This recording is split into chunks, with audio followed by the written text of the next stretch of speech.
Romains 12, verset 3. Par la grâce qui m'a été donnée, je dis à chacun de vous de n'avoir pas de lui-même une trop haute opinion, mais de revêtir des sentiments modestes selon la mesure de foi que Dieu a départi à chacun. Ça veut dire que Dieu a donné la foi à chacun. Amen. Personne ne peut dire, moi, je n'ai pas la foi. Chacun a reçu la foi. Amen. Chacun a reçu la foi. Ça, c'est sûr. Dieu, lui, il est esprit. Et nous devons l'adorer selon Jean 4, 24, en esprit et en vérité.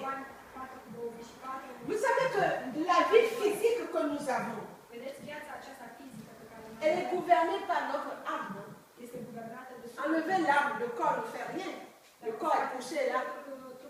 C'est l'âme qui gouverne notre vie physique. Amen. Vous êtes d'accord avec moi? Alors, tout ce que l'âme fait passe dans le corps. Ce que subit l'âme passe dans le corps. Et ça peut donner quoi? Des maladies, des détresses, des tourments. Je vais vous donner, regardez, j'ouvre ce piano. J'ouvre ce piano.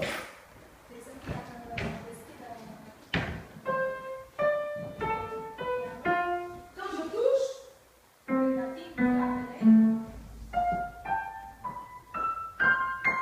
vous entendez le son parce que je touche le piano. L'âme qui fait la dépression, l'âme agit sur le corps de la même façon. Quand je touche le piano, on entend un son. L'âme qui est nerveux, tendu, qui est dans l'insécurité, qui est dans la frustration, ce sont des symptômes de maladie.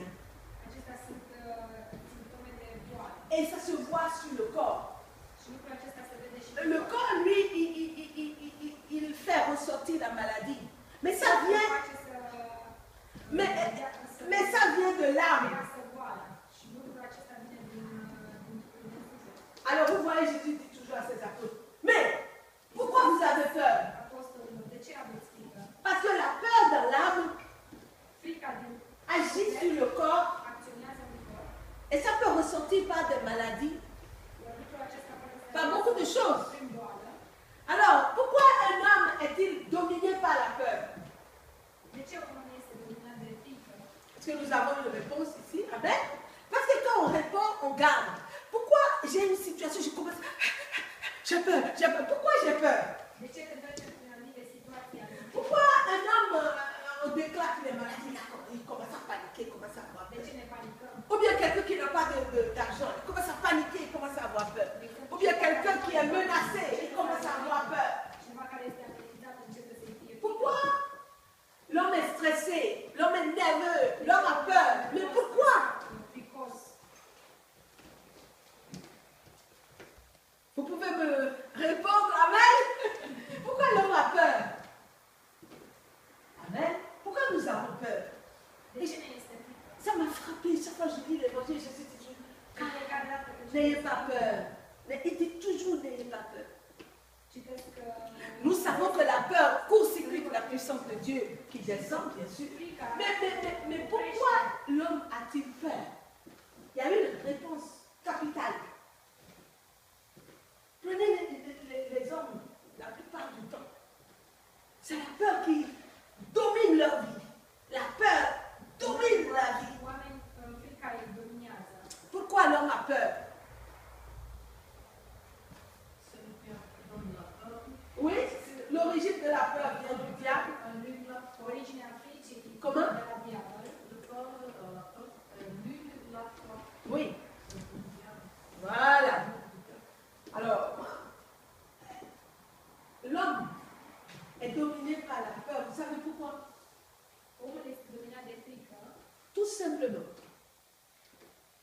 Parce qu'ils n'utilisent pas la foi. Amen.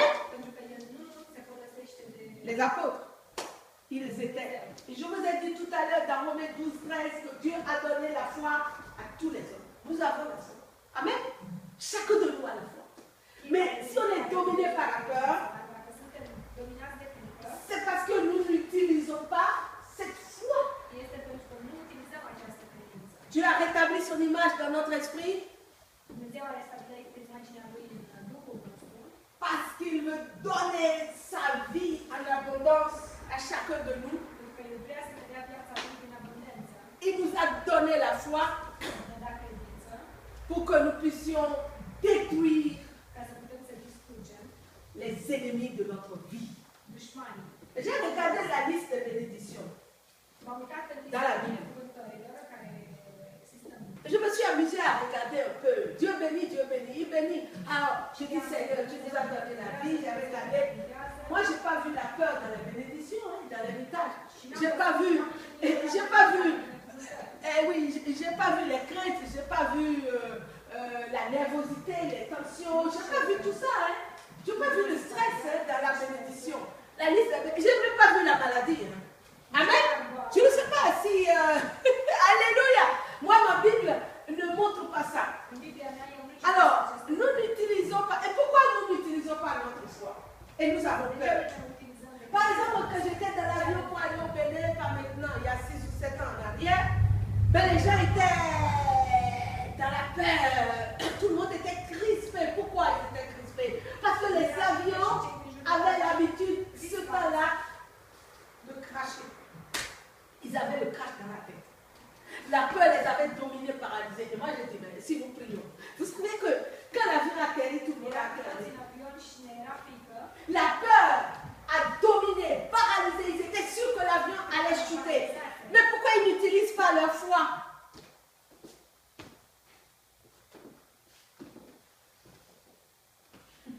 Alors, quand une situation vient, la peur arrive. N'est-ce pas? Mais la peur arrive parce que nous n'utilisons pas la foi. Mais pourquoi nous n'utilisons pas la foi? Je me rappelle quand le médecin m'avait dit vous êtes gravement malade. Immédiatement, la parole de Dieu qui n'est pas logée dans ma tête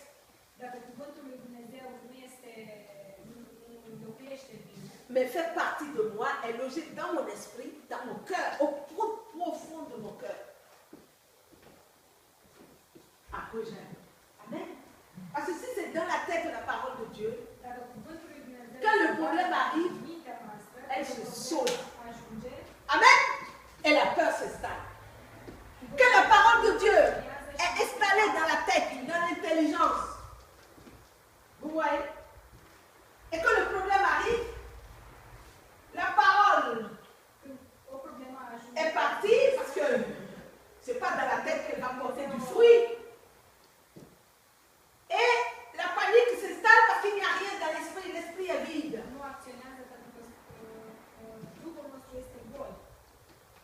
Alors, on n'utilise pas la foi au moment des problèmes parce qu'il n'y a pas d'harmonie.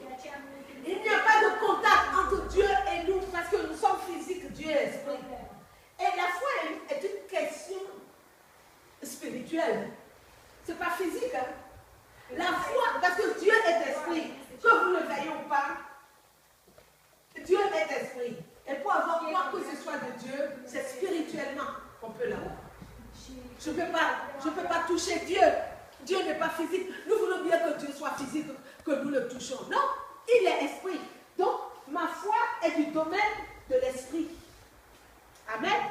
C'est pour ça que la parole de Dieu doit rentrer dans mon esprit.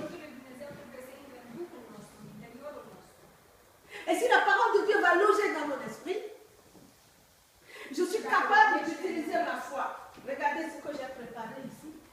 Regardez, j'ai un bic ici. Un bic. Un bic, ça sert à écrire. Voilà, je dis, c'est la foi que Dieu m'a donnée.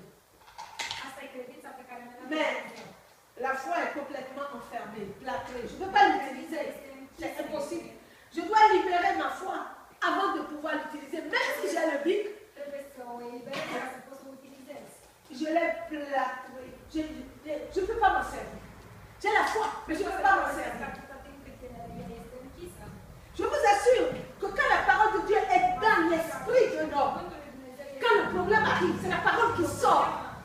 détruire le problème. C'est ce que Jésus est venu faire. Amen. Jésus, lui, il est venu détruire les ennemis de notre existence. Ah. Vous savez pourquoi j'aime Jésus? Parce qu'il est une fontaine de vie. Et dans cette fontaine de vie, nous avons la puissance. Nous puisons la puissance, l'onction. Nous puisons tout ce qu'il faut pour détruire chaque ennemi de notre vie. Et on peut citer les ennemis de notre vie. C'est quoi les ennemis de notre vie? C'est quoi les ennemis de notre vie? Je me suis amusée à regarder, mais la liste est longue. Les ennemis de notre vie, c'est la maladie. C'est pas la maladie. Ou bien la maladie est un ami. C'est une maladie, non? C'est un ennemi. Dieu est venu le détruire. Jésus dit toujours, je veux te guérir. Amen. Il n'a jamais laissé le malade. Parce qu'il n'aime pas la maladie. Il n'y a pas de malade dans le ciel. Que ta volonté soit faite sur la terre comme au ciel. Il n'y a pas de malade. Aucun âge n'est venu voir quelqu'un pour dire j'étais malade au ciel et puis Dieu ne m'a pas guéri. Il n'y a pas de maladie dans le ciel. Ta volonté soit faite sur la terre comme au ciel. Amen. Il n'y a pas de maladie. Il n'y a pas. Chacun reçoit ce que sa foi lui apporte. Il faut libérer notre foi. La foi, elle est là. Mais elle doit être libérée. Et nous devons savoir que Jésus veut nous guérir. Il veut notre bien.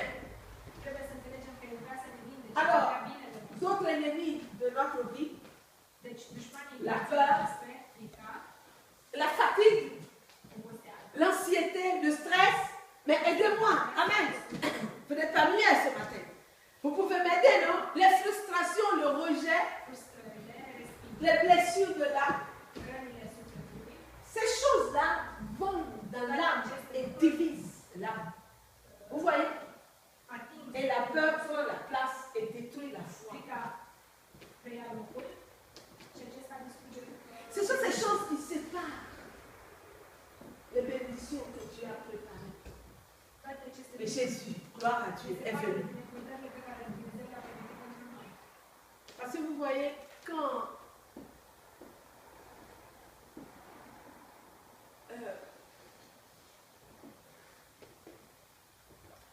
le péché domine la vie de l'homme. C'est pour ça qu'on parle toujours de les hommes. Vous prenez un homme qui pêche. Le péché